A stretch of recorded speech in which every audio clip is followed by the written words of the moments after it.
Welcome back. Now, the seal puppy attack on a woman and a child at a Cape Town beach this week has left many baffled. Some experts warn its behaviour could be linked to brain swelling brought on by domoic acid poisoning from red tide algae bloom. Now, uShaka Marine World vet surgeon Dr. Francios Lampen joins me now to further explain what this exactly means, but also talk more about humans' behaviour to wildlife and wildlife's behaviour to humans. And Doc, thank you so much for your time for this important conversation.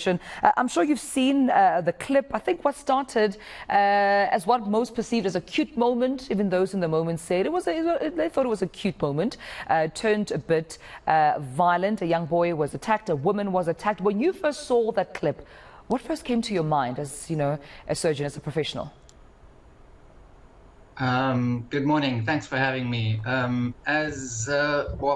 reaction was, shock. It was definitely a very abnormal behavior from the seal. It showed a lack of fear towards the people, but it was just a situation where there were too many people. It was a crowded beach. It was over the festive season, and it was just, problems were just going to happen wherever you have humans and animals in contact with each other. Wild animals, you basically always have conflict like these happening, or occurring very often. Right. What do you think almost spikes that reaction from an animal? I mean, is it defense? Is it being more aggressive? What do humans do to almost ignite that kind of response from a wild animal, a wildlife animal? Unfortunately, this was a yearling, and people always think, oh, well, it's a very, if they see a larger seal, they must probably have a little bit more of a keep their distance much further, but they felt that it was a yearling and thought that they could approach it closer and had with cameras and things like that. So the original video also showed the seal was playing with some sea kelp and was minding its own business. But people obviously thought that it was cute, wanted to get closer to it. And I think that you could also see in previous footage that they were kind of cutting it off from the ocean. So its route of getting to safety was also compromised. So in that instance there, an animal basically, if it can't fight, if it can't run away, then it'll start reverting to fighting, which basically means becoming a lot more aggressive.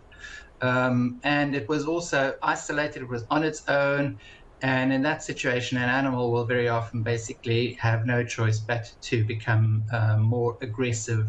And it's not to say that the people were being, it just seemed as though they were a little bit too close for their own safety. Also some experts, they're cautioning, Doc, that there might be a possible link to swelling of the brain, this on the seal's part, which is brought on by what they say is domoic acid poisoning. First of all, did you sense that? And second, what is domoic acid poisoning? There's been in a couple of major issues in the population of seals in the Western Cape. Currently, research is still going on that a year or 2 years ago, there's been a mass mortality event, or at least a significant increase in mortalities in the seal population, the South African fur seal population, and they showed neurological symptoms and abortions, and the consensus at the moment is that that was related to domoic acid poisoning. Domoic acid is a poisoning is created by what is called a harmful algal bloom, and basically you get an explosion of algae in the ocean, and they produce a biotoxin, a natural toxin. It's a completely natural event. Then animals, humans and animals in the wildlife take this poison in because it's in the food chain, basically either breathe it in, but they also will ingest it through shellfish, eating shellfish. And then they'll basically get these neurological symptoms. It depends, obviously, how much you ingest. If you eat a lot, you'll get quite severe neurological symptoms, and it can cause death. And in the seals, we've had abortions as well. and we've had quite a mass die-off. Another significant thing that's impacting the seal population as well is obviously the lack of predators. People will know that the great white shark is not as prevalent in the False Bay area as what it used to be. So these are major events in the whole population dynamics of seals in the Western Cape. Whether this was actually the cause for this incident here is difficult to say. I think it's definitely domoic acid can cause long-term behavioral abnormalities, but this was a yearling, and I think that there are other possibilities that we should consider as well. And we know that the City of Cape Town and the DFFE are very likely, Department of Forestry, Fisheries and the Environment are very likely investigating this. You would need to rule out possibilities such as toxoplasmosis, which is a parasitic disease which definitely causes a lack of fear in seals, as another alternative. Yeah.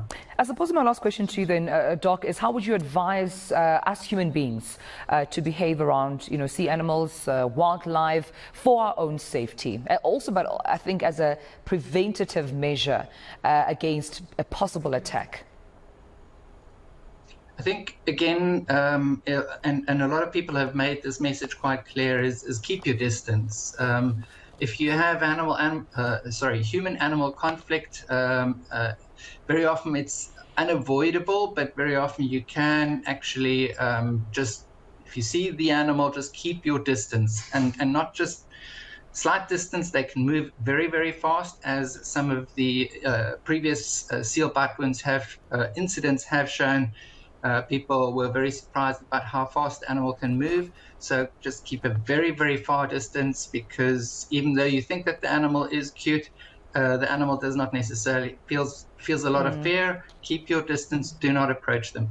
If you do see animals that you feel are in distress or so, just contact the SPCA or the City of Cape Town and inform them. They're basically responsible for managing rogue animals, and dealing with.